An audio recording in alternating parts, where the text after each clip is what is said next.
Bienvenidos. No olviden suscribirse a este canal. En él podrán encontrar listas de reproducción de programación para niños, animación digital, efectos visuales, videojuegos en 2D, videojuegos en 3D, control de procesos industriales, control de escenarios, control de animatronics, pensamiento lógico, programación para Arduino, programación en Visual C#, álgebra superior, álgebra lineal, pero como para niños, facilísima, seguridad en redes, sistemas operativos, metodología de la investigación, configuración de computadoras y mucho más. Bienvenidos.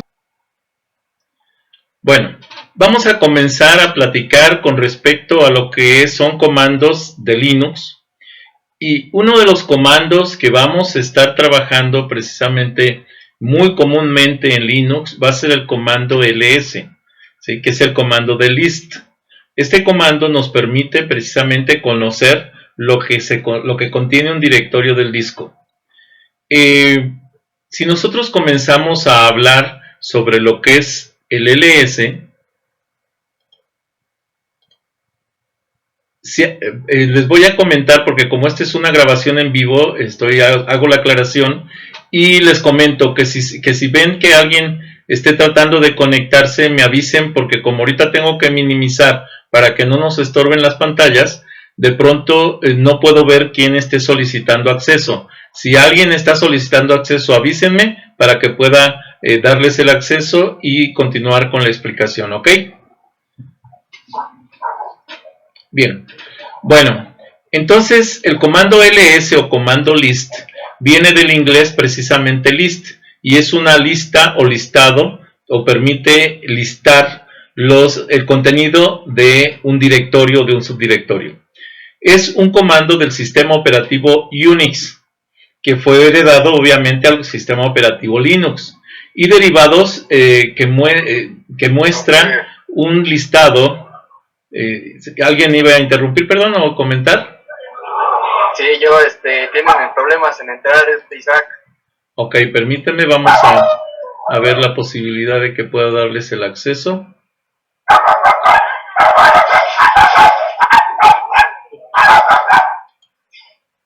Regresando entonces a lo que hablábamos del comando list, decíamos que es un comando del sistema operativo Unix y se deriva y se hereda incluso al sistema operativo Linux y muestra un listado de los archivos de directorios, de cualquier directorio. Puede ser un directorio o un subdirectorio.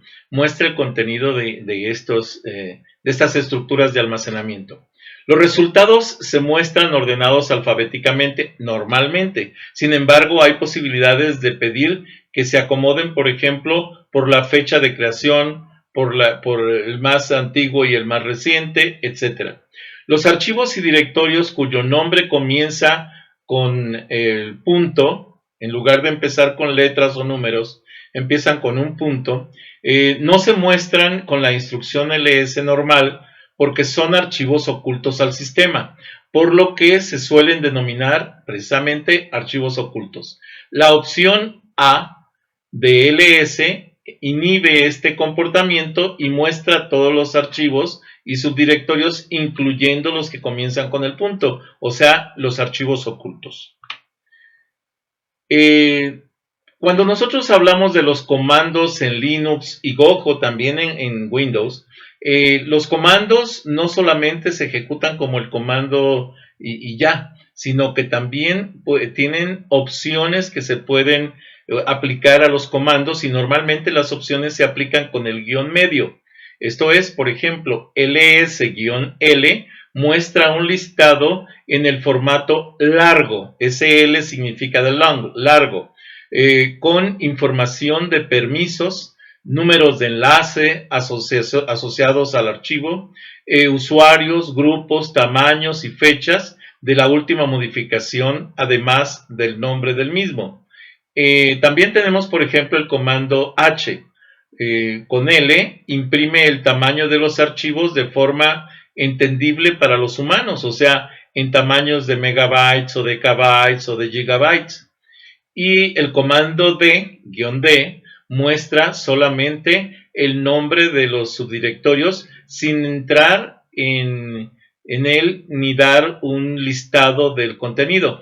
Hago la aclaración, nosotros podemos poner varias opciones en un comando ls. Por ejemplo, ls-l-h-d, y esto nos va a permitir ejecutar las opciones del mismo. También, por ejemplo, tenemos las opciones como es el "-t", que muestra ordenado por la fecha de la última modificación, o "-c", que muestra ordenado por la fecha de la última modificación, pero del estado del archivo. O sea, el "-c" me permite ver si alguien modificó el estado del archivo. El estado del archivo puede ser que estamos hablando de archivos que pueden ser ejecutados, leídos, modificados o sobrescritos o escritos. "-r", por ejemplo, cuando el listado se hace por orden temporal, los archivos más recientes van al principio. Si se indica la "-r", se invierte el orden mostrando los más recientes al final. O sea, orden creciente o orden decreciente en el sentido de el tiempo. La L mayúscula, el "-L mayúscula, en los enlaces simbólicos, que son los enlaces de direcciones, de directorios, subdirectorios y demás, muestra los datos de los archivos referenciados en vez de los links.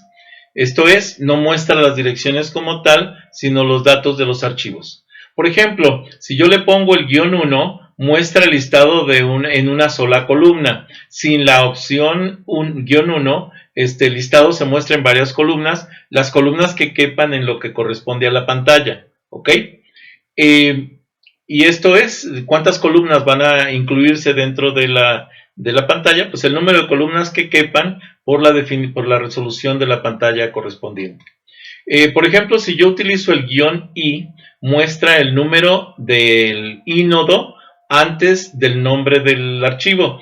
Este ínodo es el área del disco en donde se encuentra almacenado el archivo. Esto es como la tabla de localización de archivos, que es el FAT, pero en lugar de ser el FAT es un índice que se genera y que se conoce como ínodo, el lugar donde se almacena el archivo en el disco. ¿Queda claro esto?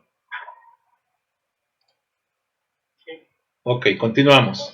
Si yo utilizo el "-m", entonces muestra los archivos en una línea y separados por comas. Si yo utilizo el "-r" mayúscula, hace un listado recursivo. Esto es, yo puedo llegar al final de la lista y va a volver a empezar desde el principio de la lista. Es una lista circular, vamos a decir, de todos los archivos del subdirectorio o del directorio que yo esté analizando. El "-s" muestra delante del nombre, permítame, vamos a admitir a Diego también. Entonces decíamos, el "-s" muestra delante del nombre del fichero el tamaño en kilobytes del mismo archivo. Esto nos ayuda más o menos a medir la capacidad, el tamaño o la capacidad de memoria que necesitamos para dicho archivo. Bien, ahora, un doble guión color muestra cada tipo de archivo de un color distinto. Un color para los directorios, otro para los archivos regulares, otro para los enlaces simbólicos, otro para los sockets o enlaces de archivo, o archivos de enlace más bien, otro para decíamos, para las tuberías, los pipelines o los pipos. Esto es la forma en la que se van a enlazar los archivos o los subdirectorios en los que se encuentran, las direcciones, etc.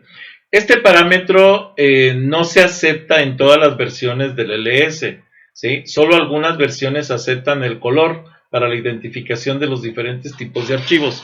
Y por supuesto, requiere que la terminal sea capaz de mostrar los distintos colores. Si ustedes están trabajando en una terminal que solamente trabaje tonos de gris y demás, pues no puede mostrar los distintos colores. El "-a" muestra los archivos ocultos. Bien, aquí tenemos un ejemplo de lo que corresponde a los listados.